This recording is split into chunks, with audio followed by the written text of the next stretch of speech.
Bismillah wa salatu salam ala rasulillah. Nous voici dans le troisième épisode de la série. Dans le dernier épisode, on a vu les catégories des hadiths en fonction de leur degré d'authenticité. Et aujourd'hui, on a dédié un épisode entier sur la question de savoir pourquoi y a-t-il eu des hadiths mensongers et forgés de toutes pièces à travers l'histoire. Après tout, mentir sur le prophète Mohammed sallallahu alayhi wa sallam ne peut pas être un acte anodin sans aucune intention derrière. Et il est tout à fait légitime de se demander pourquoi il y a eu autant de mensonges sur le prophète et quelles sont les raisons qui ont poussé un nombre de personnes à commettre ces actes. Sachant que d'entrée de jeu, le fait de forger des hadiths sur le prophète Mohammed sallallahu alayhi wa sallam est un acte tellement grave qu'une partie des savants vont excommunier cette personne, c'est-à-dire la sortir de l'islam. Et c'est par exemple l'avis de l'imam Abu Muhammad al-Juwayni, le père de Imam al-Haramayn. Et l'autre partie dira qu'il n'est pas mécréant, mais qu'il commet tout de même un très grand péché. Les premiers argumentent principalement en disant qu'étant donné les hadiths du prophète Mohammed sallallahu alayhi wa sallam sont une révélation d'Allah subhanahu wa ta'ala, un wahi, comme le Coran, puisqu'Allah subhanahu wa ta'ala dit dans le Coran « Wa ma yantiqu anil hawa in huwa illa wahyun yuha » et il ne prononce rien sous l'effet de la passion, ce n'est rien d'autre qu'une révélation inspirée. Donc, mentir sur le prophète Mohammed sallallahu alayhi wa sallam, ce serait ajouter une nouvelle révélation, soi-disant venant d'Allah subhanahu wa ta'ala, alors que ce n'est pas le cas, donc c'est une mécréance. Et en plus de trahir le message, le fait d'inventer des hadiths, c'est intrinsèquement rendre licite ce qui est illicite ou l'inverse. Et ça, c'est une mécréance aussi en soi, puisque le seul législateur, c'est Allah subhanahu wa ta'ala. Donc pour eux, c'est simple, celui qui invente des hadiths a choisi de sortir de la foi musulmane. Pour les autres, la majorité, al-Jumhur, ils disent que c'est un grand péché qui ne fait pas sortir de l'islam, sauf si la personne rend licite cet acte de mensonge. Et aussi après, ça dépend du mensonge en lui-même. Certains sont clairement de l'apologie à la mécréance, donc c'est aussi de la mécréance. Mais dans tous les cas, le mensonge sur le prophète est tellement grave que l'idée de vouloir le faire ne peut qu'émaner de quelqu'un de pervers et qui a des intentions derrière. Alors, justement, c'est le sujet de cet épisode et on va voir ensemble les catégories les plus importantes de ces personnes qui ont forgé des hadiths de toutes pièces et leurs intentions. Pour commencer, à la tête des wadda'in, c'est-à-dire les forgeurs de hadiths, il y a ce qu'on appelle az-zanadiqa, qui est le pluriel de zindiq. Et un zindiq, c'est tout simplement un hypocrite qu'on appelle aussi al-munafiq. Ce sont des synonymes et c'est ici quelqu'un qui a de l'hypocrisie majeure, appelée aussi l'hypocrisie dogmatique, al-nifaq al-i'tiqadi. Alors, qu'est-ce que vraiment cette hypocrisie et quel est son lien avec les hadiths mensongers? Eh bien, c'est tout simple. Selon la vision musulmane, si on prend en compte la croyance, le dogme, al-aqida, la société se compose de trois catégories d'individus. Il y a le musulman, al-muslim, le non-musulman, qu'on appelle al-kafir, et l'hypocrite, al-munafiq. Et ça, c'est dans toutes les sociétés de toujours, et c'était déjà la composition de la société médinoise à l'époque du prophète Mohammed sallallahu alayhi wa sallam.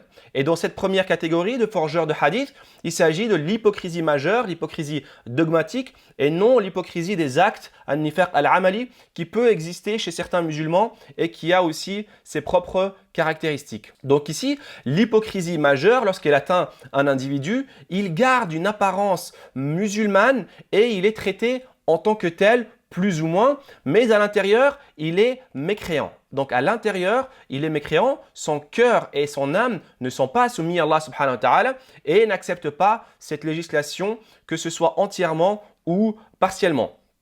Et s'il meurt dans cet état, il n'entre pas au paradis. Mais d'apparence, comme on a dit, ils sont exactement comme les musulmans dans les actes et les paroles. Ils prient, ils jeûnent et peuvent même avoir une apparence très religieuse et même scientifique. Et ces hypocrites ont énormément de caractéristiques.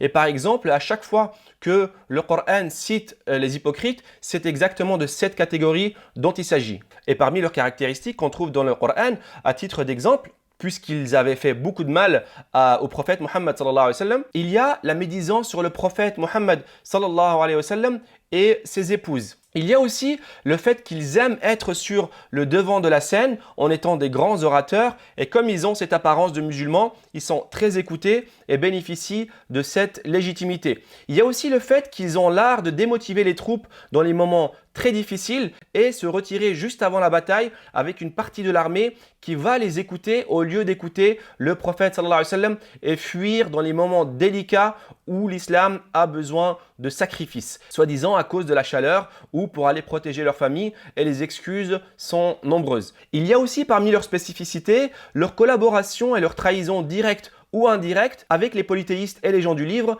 contre les musulmans. Et gloire à lui, subhanahu wa ta'ala, comment l'histoire se répète toujours de l'époque du prophète jusqu'à aujourd'hui, et az-zanadiqa, les hypocrites, resteront toujours fidèles au poste de parasites internes à la communauté musulmane jusqu'à la fin des temps. Et c'est une épreuve d'Allah subhanahu wa ta'ala et aux musulmans de savoir comment s'en sortir. Et pour revenir à la série, justement, az-zanadiqa, ils ont toujours eu des techniques propres à chaque époque pour porter atteinte à l'union des musulmans. Ils sont bien informés et bien placés et savent comment bouger les leviers qui peuvent porter préjudice à l'islam. Et si à l'époque du prophète Mohammed sallallahu alayhi wa sallam, ils ont tout fait pour faire tomber l'État de Médine, et bien plus tard et aujourd'hui encore, l'intention et l'objectif restent les mêmes, ainsi que leurs caractéristiques, mais les moyens pour y arriver changent d'une époque à une autre. Et justement, après la mort du prophète, eh bien, az-zanadiqa de l'époque et pendant des siècles, ils s'étaient mis à inventer des hadiths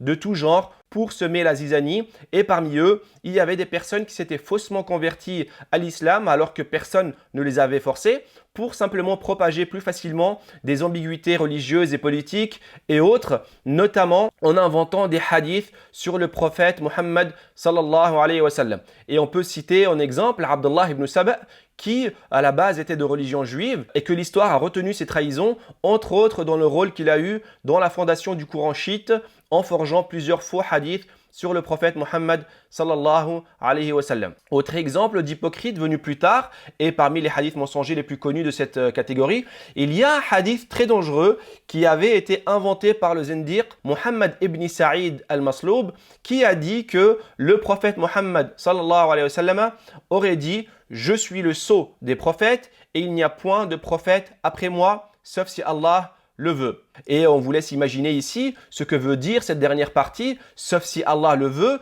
et qui a pour but de tout simplement laisser la porte ouverte à la venue d'un nouveau messager après le prophète Mohammed sallallahu alayhi wa sallam, pour que d'autres se déclarent prophètes à travers les temps et pour en finir tout simplement avec la religion musulmane. Ensuite, il y a la catégorie des innovateurs. Et bien que les zanadiqa soient eux aussi des innovateurs, cette catégorie rassemble d'autres sortes d'innovations. Et à la tête de cette catégorie, il y a ar-rawafid, les rafidites, qui sont des chiites et qui ont dû inventer énormément de faux hadiths pour asseoir leur vision et argumenter leurs égarements et leurs positions politiques. Et parmi les fabricants de faux hadiths, al-Wadda'in, les plus connus, il y a Lut ibn Yahya qui était rafidite et il a inventé la plupart des hadiths dans la fameuse discorde al-fitna qu'il y a eu entre Ali et Muawiyah radiyallahu anhuma. Et les hadiths inventés étaient dans l'objectif de nuire à Muawiyah radiyallahu anhu. Pourtant, il y a des hadiths authentiques venant du prophète Mohammed sallallahu alayhi wa sallam qui font l'éloge de Ali et de Muawiyah tous les deux, bien qu'ils étaient des rivaux politiques à un moment donné. Et la divergence entre eux, il faut le savoir, était simplement politique et non dogmatique. Et Allah subhanahu wa ta'ala est satisfait des deux, il les a agréés tous les deux puisqu'ils sont des compagnons du prophète sallallahu alayhi wa sallam. Mais les chiites comme Lut ibn Yahya et d'autres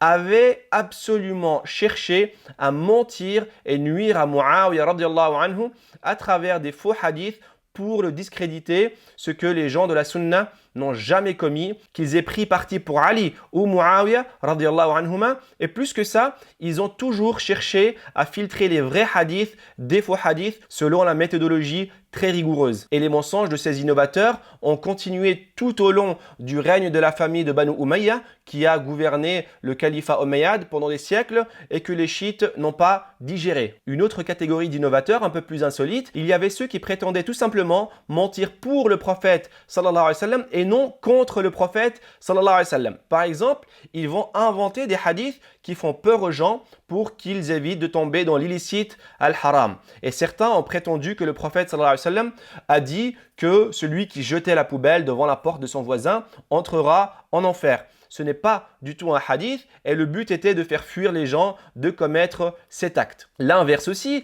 ils vont dire qu'il y a un hadith qui fait les mérites de tel ou tel acte et que celui qui le fera aura une énorme récompense, etc., etc. Et par exemple, c'était le cas avec Nuh ibn Abi Maryam qui inventait énormément de faux hadiths qui vantaient les mérites de la lecture du Coran pour encourager les gens à lire le Coran. Donc ces innovateurs prétendaient mentir pour le prophète sallallahu alayhi wa sallam et non contre lui, alors que c'est aussi dangereux. Et encore une fois, Ahlul Hadith, les gens du Hadith, ont filtré ces hadiths un par un pour ne garder que ce qui est véritablement attribué au prophète Muhammad sallallahu alayhi wa sallam. Autre catégorie, les fanatiques des écoles juridiques. Il est connu que le fanatisme des écoles juridiques a provoqué énormément de dégâts à travers l'histoire, que ce soit les 4 écoles bien connues ou d'autres écoles qui ont disparu ou quasiment disparu. Et parmi ces actes, justement, il est arrivé que certains inventaient des hadiths pour appuyer leur argumentation. On raconte ainsi, par exemple, que certains hanafites fanatiques de l'école de l'imam Abu Hanifa avaient dit que le prophète Muhammad sallallahu alayhi wa sallam aurait dit « Viendra un homme de ma communauté qui s'appelle Muhammad ibn Idris, il est pire pour vous que Iblis. » Et il sous-entendait par là l'imam al-Shafi'i qui s'appelait Muhammad ibn Idris al-Shafi'i. Donc vous voyez comment certains étaient allés vraiment trop loin. D'ailleurs, l'imam al-Shafi'i a beaucoup souffert de ces fanatiques et c'était le cas d'un certain nombre d'adeptes de l'école malikite et parfois c'était même des grands savants malikites qui n'avaient pas accepté les divergences qu'avait l'imam al-Shafi'i vis-à-vis de l'école malikite et son prof, l'imam Malik en personne. Et il a été victime de beaucoup d'injustices, comme lui dit l'imam Zahabi ici. Et en fin de vie, on raconte qu'il a été expulsé d'Égypte par ses fanatiques. Et dans certaines variantes, on dit même qu'il serait mort suite à des coups et blessures de ces personnes. Et dans une autre version, c'est plutôt à cause des saignements des hémorroïdes, voire même des deux en même temps. Comme quoi, le fanatisme n'a rien de positif. Ensuite, il y a la catégorie des opportunistes. Et ces gens inventaient des hadiths pour arriver à des objectifs particulier. Par exemple, le classique, c'était des commerçants qui vont dire que le prophète Mohammed sallallahu alayhi wa sallam a dit qu'il fallait consommer telle ou telle sorte de fruits, telle ou telle plante pour pouvoir liquider leurs marchandises et faire du chiffre. Et ça, c'est un classique. On a par exemple des faux hadiths qui disent « Man ista'naba falyastabtir » celui qui mange du raisin, qu'il le suive avec de la pastèque. Et on se demande à qui ça profite, forcément aux vendeurs de pastèques. Ou encore, alaykum bil adas fa innahu quddisa ala lisani sab'ina nabiyya. Mangez les lentilles car elles ont été sacrées par 70 prophètes. Donc voilà, ça donne une idée de ce genre de faux hadith qu'il y a eu à tout va et des intentions de ces commerçants et charlatans de la religion. Il y a aussi une autre catégorie d'opportunistes, celle des personnes qui essayent de se rapprocher des gouverneurs et du pouvoir pour clairement des intérêts mondains. Par exemple, il est connu que le prophète Muhammad sallallahu alayhi wa sallam avait dit dans un hadith authentique « La sabqa illa fi khuffin ou fi hafirin ou nasl » Nulle course avec compensation, sauf avec les chameaux ou les chevaux ou avec les pointes métalliques, que ce soit des flèches ou des lances. Et à l'époque du khalife al-Mahdi qui avait pour hobby de jouer avec les colombes, c'était un passe-temps de l'époque, une personne nommée Rayath ibn Ibrahim al-Nukha'i était venue au palais rencontrer le calife et quand il a vu que le calife aimait énormément les colombes, il a trahi le hadith et il a fait un drôle d'ajout en disant La sabqa illa fi khuffin ou fi hafirin ou naslin ou janah.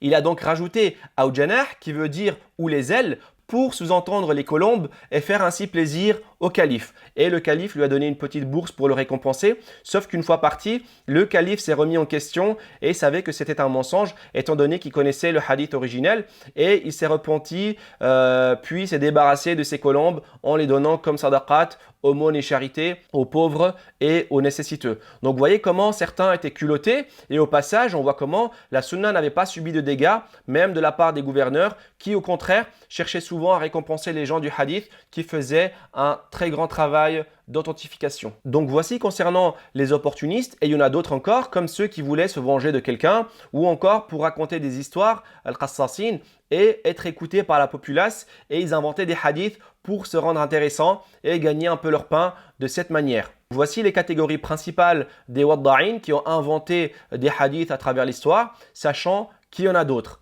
Et en fin de compte, on peut dire qu'en 14e siècle, ces faux hadiths étaient tellement nombreux et on arrive facilement à quelques millions quand même. Certains étaient sans chaîne de transmission, d'autres on leur avait forgé une chaîne de transmission qui ne ressemblait pas à grand chose et que les savants de hadith n'avaient aucune peine à les tamiser soigneusement. Et à titre d'exemple, on a retenu l'histoire de Abdelkarim ibn Abil Awja qui avait à lui seul inventé 4000 faux hadiths et au moment où il a été inculpé pour lui couper la tête, il avait dit d'une manière défiante et arrogante: et qu'allez-vous faire avec les 4000 hadiths où j'ai rendu illicite le licite et licite l'illicite? Et le gouverneur lui avait rétorqué: et connais-tu, ô ennemi d'Allah, de Abdullah ibn al-Mubarak et de Abi Ishaq al-Fazari qui vont les démêler une par une.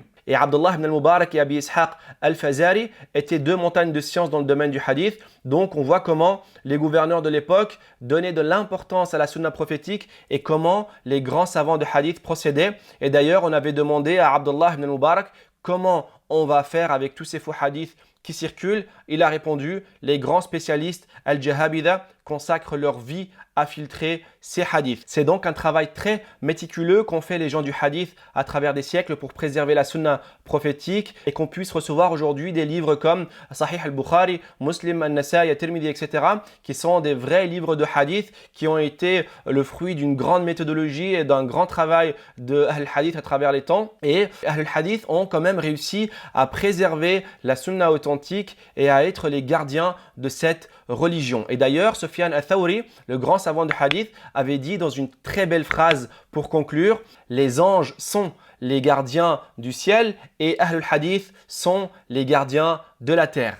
Rendez-vous au prochain épisode et à très bientôt, Inch'Allah.